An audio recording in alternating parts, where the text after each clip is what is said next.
Fulham star Andre Schurrle admits he's not used to losing so often. The afternoon sky is azure blue in southwest London, but the chill in the air permeates every corner of Mospur Park, the one-time athletics ground which is Fulham's base. Training would be done by now, had the season taken its anticipated course, but there have been double sessions all week.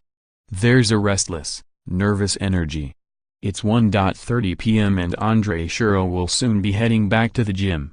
The German has brought Fulham the full technical component you would expect of a World Cup winner these past 5 months, such as the goal at Burnley last Saturday, a 30-yard high pass brought out of the sky with his right boot and immediately hammered in off the upright. However, the team are second bottom and struggling, for points, for leadership, for any material sense of a plan. Schurrle, who was setting up Germany's World Cup winner for Mario Gotze in Rio a little more than 4 years ago, does not deny that he is in alien territory. That's true. That's true, he says, taking a chair in one of the worn-out rooms in the elegant 1920s building. It's not easy to adapt to losing a lot. This didn't happen in my career yet. It's a completely new situation for me.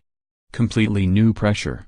He pauses, raking through his mind for some kind of symmetry between his early days at little Bundesliga club Mainz, a decade ago, and the experience of facing Tottenham Hotspur at Craven Cottage this weekend, in a team who have won 1 game in 10. Maybe it is quite similar, he says, warming to the idea. You go as a little team playing against the big teams not expecting to win big. You always have this little thing in your head that if everything goes right you can make a big surprise. But Mainz, managed by Thomas Tuchel, finished 9th in Schurrle's early season. It hasn't come off for us yet this season, he says. We've struggled big time against big teams. So it's all new. And new things can bring something positive. The problem for Fulham is that too much is new. Schurrle arrived as part of a £125 million whirl of transfer activity last summer, which blew away some of the cornerstones of the side who had won promotion. Now, as Claudio Ranieri settles in as manager, another round of buying is underway. Ryan Babel, last known here as the Dutch prodigy who failed to make good on promise at Liverpool, has arrived from Besiktas, aged 32. No one really knows if anything other than his hairstyle, shaven 8 years ago, bright red now, has changed. He has wandered the world since Anfield.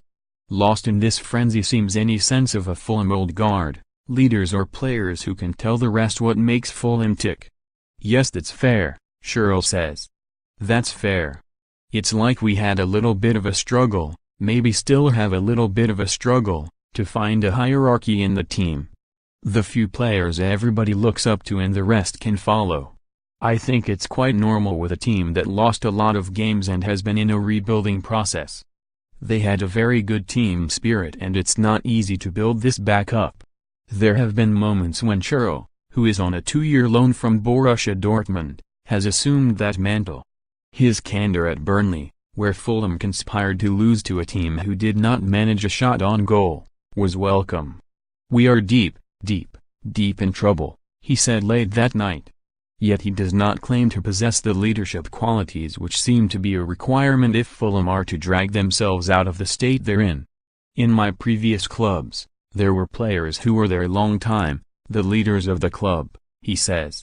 So you come in and try to fit in. Obviously with my experience there's an expectation of me leading a little bit. But I wouldn't say I'm the big leader who shouts a lot. I'm the guy who tries with my qualities to help on the field. Obviously, I talk to young players and help them a little bit with my experience. But it's not that I'm this figure who stands up and shouts a lot.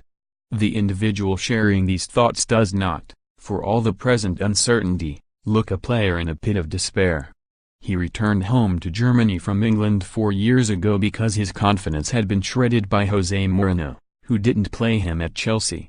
I wasn't in a good place there because I didn't have much time or much trust from the manager, he reflects.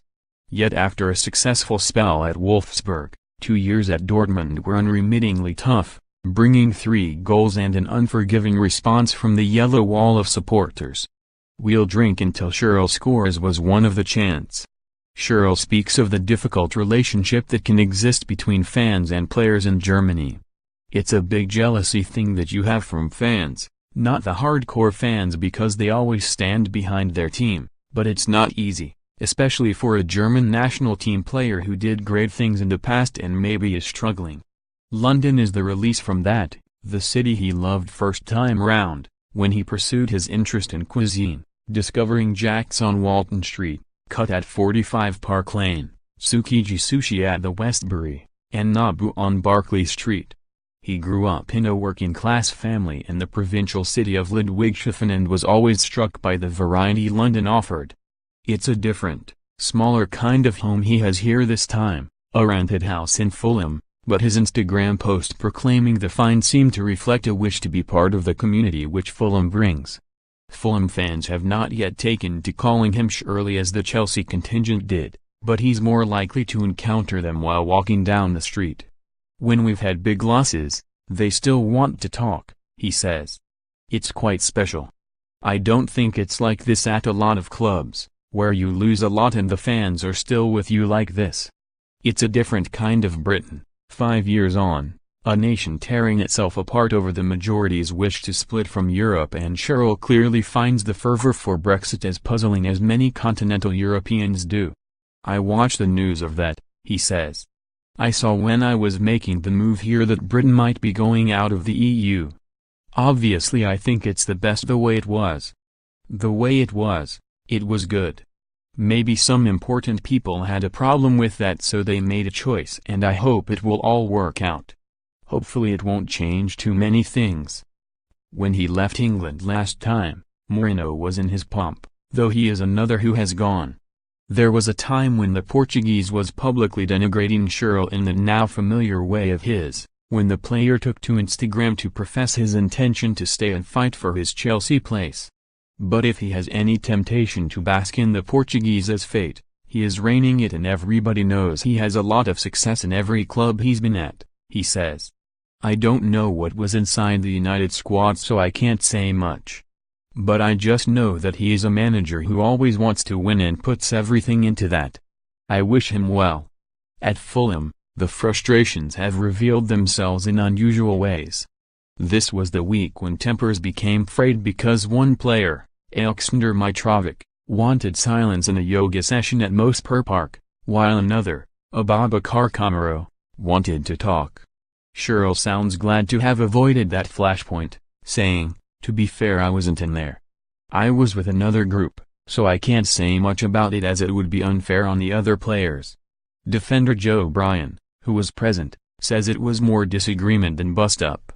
There are bigger considerations, like whether Fulham have it in them to assimilate yet more new players as they embark on a policy of employing Premier League veterans, Gary Cahill, Danny Simpson and Danny Drinkwater if they have their way, to stay up.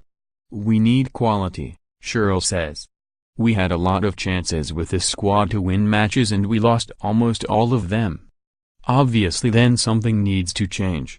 We have a new manager, this is his first transfer period and he is obviously looking for players that he wants to play and work with. Claudio has changed our way of playing and tried to be more defensive, to be more stable, to be more people behind the ball and work harder against the ball. It's way better, but obviously we need to have the balance. We are players who like to have the ball and that's what we need to do so we can win matches. Hopefully that's what we can find.